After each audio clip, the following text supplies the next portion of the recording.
एक interview board के सामने आप अपने आप को ऐसे कैसे पेश करें जिससे यह लगे कि आपके व्यक्तित्व में जो गुण हैं वो अधिकारी बनने के रास्ते में बाधा नहीं।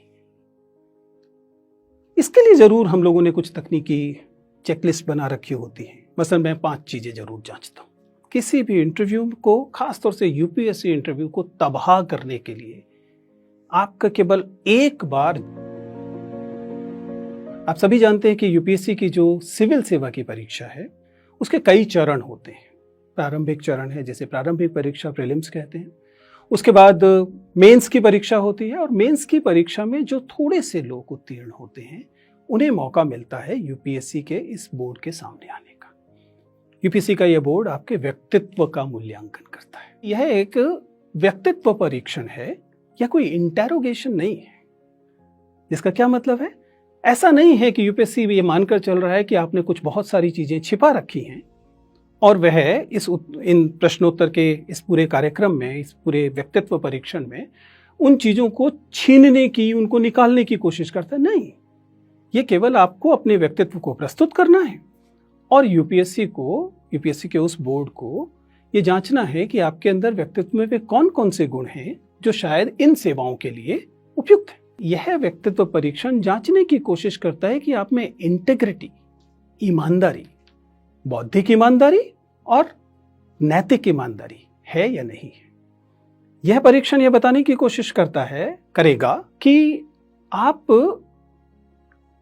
तार्किकता से भरे हुए हैं कि नहीं, आप संवेदनशीलता से भरे हुए हैं कि नहीं। जब आप किसी बोर्ड के अंदर जाते हैं, और ये यूं मैं बात कर रहा हूं यूपीएससी साक्षात्कार की, लेकिन ये किसी भी साक्षात्कार पर लागू होता है, तो आप उससे पहले अपनी एक लिखित जानकारी भेजते हैं।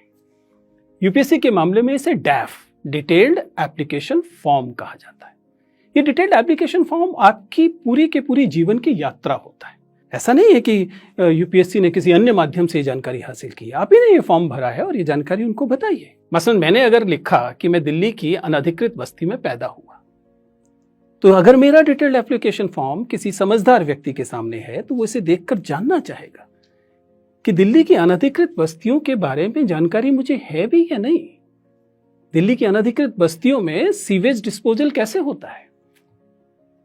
ये सवाल आपको अगर मान लीजिए यूपीएससी के बोर्ड में पूछा जाए तो आपको अचानक हवा से टपका हुआ सवाल लगेगा, लेकिन दरअसल है नहीं, क्योंकि ये उसी आवेदन पत्र से निकल रहा है जिसमें मैंने घोषणा की है कि मैं दिल्ली की अनधिकृत बस्ती में पैदा हुआ, वहां बढ़ा। बस यही तो करना होता है। अब सवाल है कि परीक्षार्थी इसमें क्या करे। वो अपने पैदा होने की जगह नहीं बदल सकता, उसे बदलने की जरूरत भी नहीं, क्योंकि जैसा मैंने कहा, आपके जीवन के चाहे कोई भी अनुभव क्यों ना हो, वे तमाम अनुभव आपके व्यक्तित्व में कंट्रीब्यूट करते हैं, आपके व्यक्तित्व में शामिल होते हैं। यदि कोई एक ऐसा व्यक्ति है जिसका जन्म, जिसे हम कहते हैं विद द सिल्वर स्पून हुआ, जिसने शुरुआत से ही गोल्फ खेला, बिलियर्ड्स खेला, ठीक है, कोई बुराई नहीं है गोल्फ खेलने में, बिलियर्ड्स खेलने में, उसने उसके व्यक्तित्व में वो चीजें जुड़ी। लेकिन आपने अगर गुल्ली डंडा खेला तो गुल्ली डंडा ने भी तो आपके जीवन में कुछ जोड़ा होगा।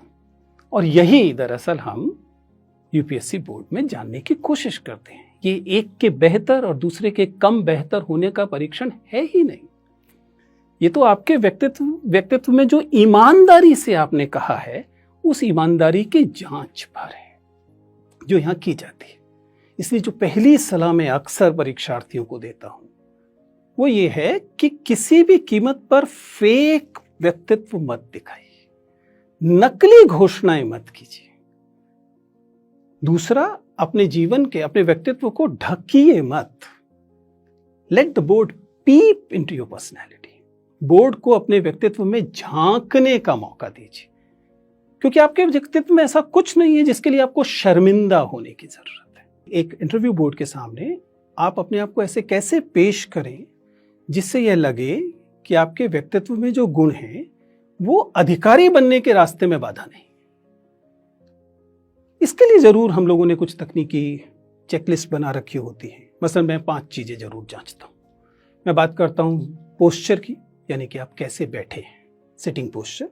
मैं बात करता हूं वर्बल कम्युनिकेशन की, वॉइस की, यानी कि आप कैसे बोल रहे हैं, आपकी आवाज बहुत ऊंची तो नहीं है या बहुत नीची तो नहीं। ध्यान रखिएगा, ये सारी चीजें संयोगवश नहीं होती। एंजाइटी आपकी आवाज को बढ़ा देती है। आप तेज बोल रहे हैं, ये आपके आत्मविश्वास का लक्षण नहीं है, ये आपके डरे होने का लक्षण है। इसके अलावा आई कांटेक्ट, सबसे खूबसूरत चीज मानव संप्रेषण में यदि कुछ है तो आपकी नजरें। अगर आप में आत्मविश्वास है, अगर आप ईमानदार हैं, तो आप बात करने वाले व्यक्ति की आंखों में देखते हैं। अगर नहीं है तो आप काम चलाते हुए चेहरे पर देखते हैं।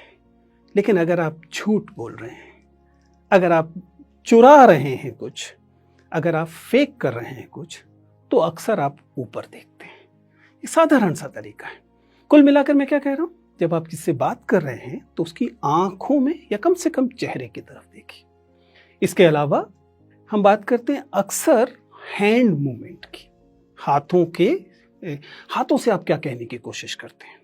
और फाइनली कुल मिलाकर प्रवाह, फ्लो, वह सबसे महत्वपूर्ण चीजों में से एक होता है कि आप जब बातचीत कर रहे हैं तो आप रुक रुक कर, अटक अटक कर बोल रहे हैं, या आप चूंकि अपनी बात पर यकीन रखते हैं इसलिए बात को एक प्रवाह में बोल रहे हैं। अंततः महत्वपूर्ण यह है कि आप क्या बोलते हैं, विषय वस्तु क्या है, कंटेंट क्या है। क्या आप केवल जार्गन दे रहे हैं, क्या आप ब्लफ कर रहे हैं। किसी भी इंटरव्यू को, खासतौर से यूपीएससी इंटरव्यू को तबाह करने के लिए आपका केवल एक बार झूठ बोलना काफी है।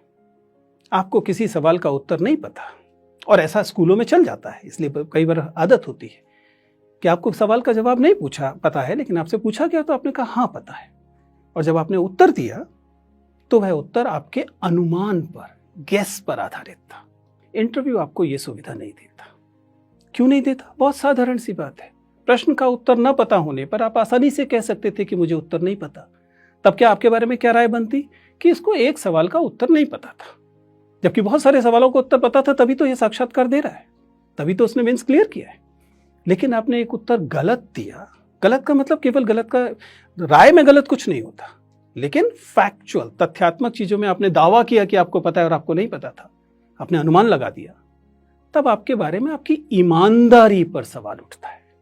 और यही महत्वपूर्ण है, क्योंकि ईमानदारी नॉन नेगोशिएबल है इस तरह की सेवाओं। तो कुल मिलाकर आज की तमाम बातचीत में हमने जो बताया है या बताने की कोशिश की है वो केवल ये है कि सच्चा व्यक्तित्व रखिए, और सच्चा व्यक्तित्व सबसे अच्छा व्यक्तित्व है।